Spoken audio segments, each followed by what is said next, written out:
Gochaasu kanneessaa fi jibbisiisaa amanuun nama rakkisuu daa'ima waggaa lamaa irratti raawwatame. Daa'imni waggaa lamaa kun harka abbeeraa isaatiinis ajjeefameetu jira. Egaa torbee lama dura abbeeraan isaa kun warra isaa jalaa fudhatee deemuudhaanis qarshii 100 naalaattan malee an daa'ima keessan deebisee isiniif galchu jechuunis doorsisaa kan turee fi akkuma itti dhaadates daa'ima kanas ajjeesee lubbuu isaa balleessee harka isaa immoo poolisiitti kennatee jira. Akkuma dhugumas immoo ajjeesee lafa ajjeesee awwaalees immoo reeffa mucaa kana baasiitu jira. Egaa bara akkasii keessa jirra. Sababa abbaa fi yookiis immoo sababa abbeeraan isaa fi abbaan daa'ima kana lola walirraa qaban yookiin immoo rakkoo walirraa qabaniifis kichuun daa'ima waggaa lamaa lubbuu isaa dhabeeti jira. Faarfattuu bilisee karasaan osoo isheen tajaajilaa jirtu dinqiiwwan gurguddaan karaa isheetiinis raawwatame. Egaa akkuma isin beektan namni kun faarfannaa isheetiin namoonni hedduun kan eebbifamaa turanii fi akkasumallee namoonni hedduun ba'aa isaaniif rakkina isaanii gattanii kaataa kan turan amma garuu Waaqayyoo akka dinqii fi ajaa'ibsaattis nama kana wajjinis ta'uudhaan namoota dhibbaan lakkaa'aman mootummaa dukkanaa keessaa gara ifaatti ittiin waamee jira. Daa'imni Efraa'ol furdina humnaa oliitiinis rakkataa fi dhiphataa kan ture akkasumas humna isaatiin ol waggaa 5 ta'e osoo jiru furdinni isaa garuu baay'ee humnaa ol kan ta'e yeroo darbee toora EBS irratti harmee isaa wajjin dhiyaatee yookiis immoo harmee isaa dhiyaatee haasa'aa kan turte daa'imni kun lubbuun isaa addunyaa kanarraa darbitee jirti. Egaa hedduu kan nama gaddisiisu yoo ta'e iyyuu jajjabina guutuu harmee wajjin dadhabaa turteef immoo ni hawwina. Egaa itti dadhabdee wajjinis rakkataa kan turte yoo ta'u har'a garuu lubbuudhaan obbukeedhaa dhabdee jirti. Abjuun koo raawwate milkiin koo siin tole dhahaan darbatames nalkaas nama golee. Yooyaa shamarra fuulee hordoftoonni Saaroon Entertainmentii nageenyi koo kan jaalalaa fi kabajaa isiniif haa baay'atu jecha oduulee gurguddaa sa'aatii kana isiniif qabannee dhufne. Daa'imni isin asii gaditti argitan torbee lama dura nama maqaan isaa Izaan Kamal jedhamuun Arsii lixaa naannoo Dodolaa maatii jalaa daa'ima waggaa lama fudhatee yookiis immoo achi fuudhee jalaa deemee ture. Erga daa'ima isaanii kana fudhatee iddoo sanaa deemes qarshii 100 akkaawuntii korri yoo seensistan yookiin immoo galchitan malee lubbuu daa'ima keessanii kana deebitaniis argachuu akka hin dandeenye jechuudhaan hedduu kan doorsisaa ture yoo ta'u guyyaa irraa garuu akkuma jedhe sanas daa'ima kanas lubbuu galaafatee jira. Egaa daa'ima mucaa kana torbee lamaan dura namoonni hedduun karaa sooshaal miidiyaatiin maxxansaa kan turanii fi iyyaafatamas kan ture yoo ta'u gurraa fi dhageettii dhabuu isaarraa kan ka'e daa'imni kichoon kun har'a akka lubbuun isaa darbitus taasisee jira. Egaa namni Izaan Kamal jedhamu kunis ajjeesee lubbuu daa'ima kanaa yookiis ola deemtu kana ajjeesee harka isaa immoo poolisiitti yookiis immoo waajjira poolisiittis kennatee jira. Egaa akkuma godhes immoo dhugumaanis immoo ajjeeseera. Egaa poolisoota wajjinis deemee lafa itti daa'ima kana qotee awwaalee yookiis immoo ajjeesee awwaales baasee jira. Sababa qarshii 100 dhabuudhaan egaa lubbuu qaalii fi akkasumallee eenyullee bituu hin dandeenye addunyaa kanarratti wanti bitamuu hin dandeenye lubbuu nama qofadha. Egaa lubbuu qaalii fi daa'ima kichoola deemaa kanas qarshii 100 dhabuu irraas immoo daa'ima isaanis dhabuu danda'aniiru. Sooshaal miidiyaa Facebook irratti kan maxxansite Masarat Dhaabaa karaa FB koo waan danda'uunis ani iyyaan ture yookiis immoo ani iyyus ogeessonni na gargaaruu dhabuun keessaa daa'imti kun cubbuu isaa malee akka ajjeefamuuf ayyamameef. Namoota 200 ol na hordofan keessaa nama na gargaaru garuu maaliifan dhabe jechuunis gadda ishee ibsattee jirti.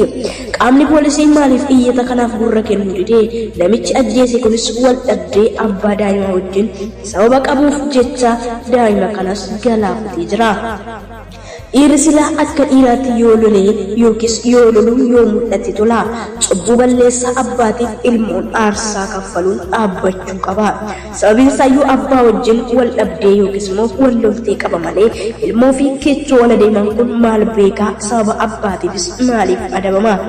Ilmoo koo dhala koo dhiiga koo qulqulluu koo cubbuu kee malee wareegamtee nagaatiinis naaf boqodu jechuun masaratis maxxanstee jirti. Akkuma ajjeesee awwaaleenis immoo wajjira poolisittis immoo harka isaa kennatee jira. Egaa kan isin dhibu keessaa immoo daa'imni yookiis immoo namni daa'ima kana ajjeesee daa'ima kanaaf immoo abbeeraa ta'a. Egaa akkamitti harki isaa harka daa'ima kanarra kaawwatee ajjeesuu akka danda'ee fi lubbuu baasuu akka danda'e garuu amanuu fi akkasumallee fudhachuunis nama rakkisa. Abbeeraa ta'ee osoo jiruu saba wal dhabdee maatiirraanis qarshii humna ol kan gaafachuurraa kan ka'e qarshii sana dhabees daa'ima isaanii garuu lubbuu isaanii galaafatee birrii humnaa olii gaafatee isaanis sana kaffaluu akka hin dandeenye waan beekuufis daa'ima kanas lubbuu isaa balleessee aarsaa kaffalsee jira. Egaa bara maalii akka keessa akka jirru baay'ee nama qaanfachiisa. Silas biyyattii biyya Itoophiyaa keessatti lubbuun namaa homaayyuu gatii waan qabuun fakkaatu. Xinnaanis ta'e guddaanis yoo lubbuun bahee taa'ee ilaaluudha. Gaafa daa'imni kun badee namoonni maxxansan harka muraasadha.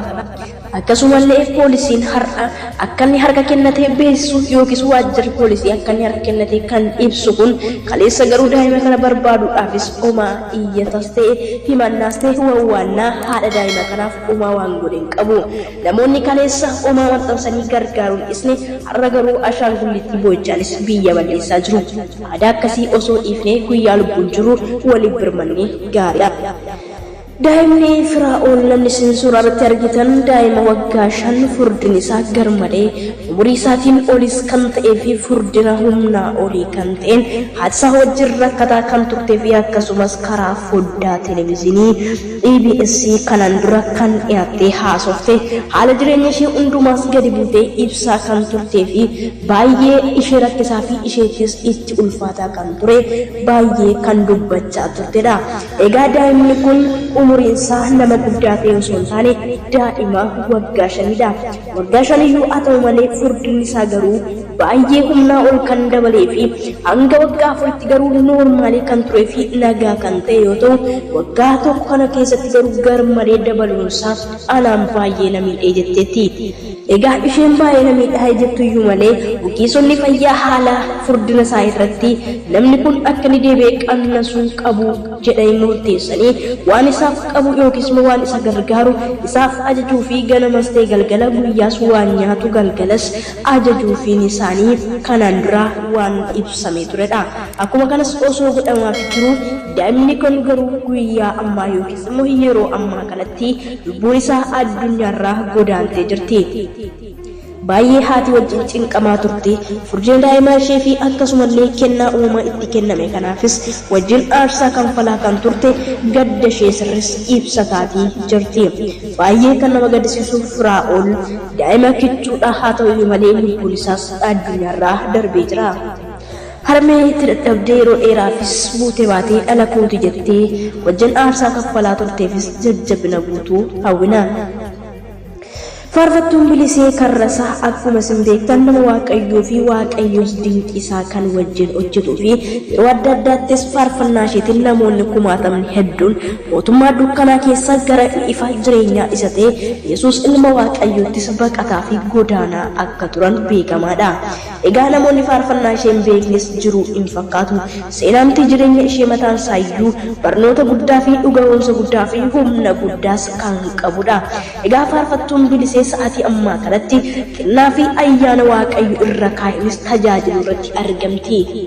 Egaa guyyaa dheengaddaa akkuma tajaajilaa Presence TV irratti tajaajilaa turtenis humni hafuura qulqulluu hedduu bu'ee tajaajiltoota hedduu fi humna hafuura qulqulluutiin machoofte hanga dadhabdutti akkasumallee namoota hedduus harka ishee irratti dibamaa fi namoonni hedduunis hafuura qulqulluutiin machaa'aa kan turanii fi hafuurri qulqulluus akka addaa fi akka dinqiittis ishee wajjinis ta'aa tureera.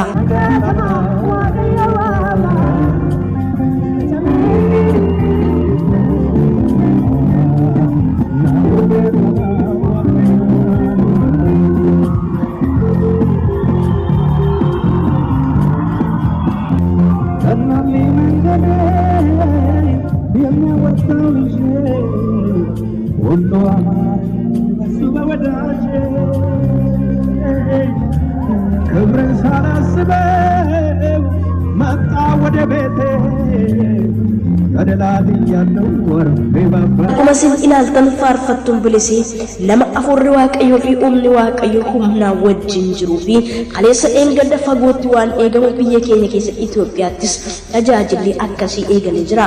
Gaafa afurri qulqulluu nama wajjin ta'uu fi gaafa afurri qulqulluu nama gaggeessu waan hundumtuu namatti fi jireenya isa ta'e isa waaqarraa yaaduu fi gara isa waaqarraa dheebochuu fi akkasumallee yaadas ta'e qalbii ofii gara oliitti hidhachuurraa kan hafe yaanni biyya lafaa namatti argamu tokkollee hin jiru.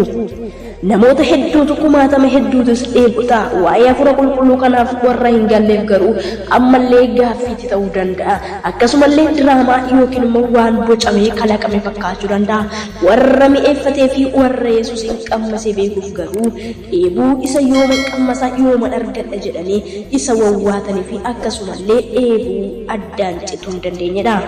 Egaa ammallee waaqayyo ayyaana irratti humna irratti abidda irratti isa kana caalu waaqayyo bara ishee jireenya ishee haa eebbisu jechaa akkuma isin ilaalaa turtanii fi akkasumas ilaalaa jirtan kanas afurri qulqulluun namoota hedduutti kan bu'ee fi namoonni hedduunis harka ishee irratti dibamaa kan turanii fi lubbuu haaraa namoonni dhibbaan lakkaa'amanis gara gooftaa Yesuus Kiristoosis fayyisaa lubbuu kooti jedhaniis fudhataniitu jiru.